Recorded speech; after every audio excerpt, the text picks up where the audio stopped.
I'm Mike Supple with SuppleWine.com, and today I'm talking to you about decanting. There's different types of decanters, different types of wines, different reasons to decant, so we're going to talk about decanting an older bottle of wine. We're going to use a method called a slow decant. When it comes to older wines, the main reason you decant older wines is to really help reduce the sediment in your glass. As wines age, some of the colors, some of the tartrates, various particles come out of suspension and settle in that bottle. They're not bad for you, but they don't necessarily taste great. They're a little gritty. So you want to get some of those out of the wine there. Decanting helps that. Another reason you want to decant, particularly with older wines, you want a very slow oxygen process. Introduce a little oxygen in there. They've been closed for a while, stuck in that bottle. Getting some oxygen in there brings the aromas out, helps bring the flavors out. But you want to do it slow and gentle. This is an old wine. It's, you don't want to just beat it up and bruise it and throw it around. So we do this slow decant. So let me demonstrate that for you now.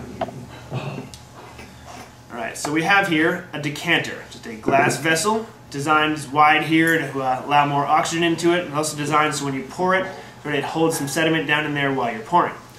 So we're going to do a slow decant here. Basically what that means is you just very slowly pour it against the edge. You don't want it to be glogging out of there too hard, you don't want it to be slopping all over the place, just do a nice, slow, even, gentle pour. See that there? And you can watch, you can see as you get sort of towards the bottom of the bottle of wine, you might start seeing thicker chunks of sediment. This is a 1996, it's not particularly old, so it doesn't have heavy sediment, so I think we'll be fine just going ahead and pouring this all the way out.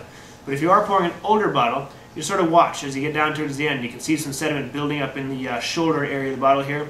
It sometimes helps to just leave a couple of ounces in the bottle. Yes, it's expensive wine, you don't want to dump too much, but you just leave a few ounces in there and it holds the sediment back and makes it a much more enjoyable drinking process for you. So this wine is still not too old, not a whole lot of heavy sediment, so we're just going to go ahead and pour that all in there. And you don't want to shake it around too vigorously. You don't need it in there for too many hours. Again, it's, we just want some slow exposure to the air, but you just go ahead and set that bad boy aside. Let that breathe for a little bit while you're finishing preparing your meal, and you're good to go. That's a slow decant.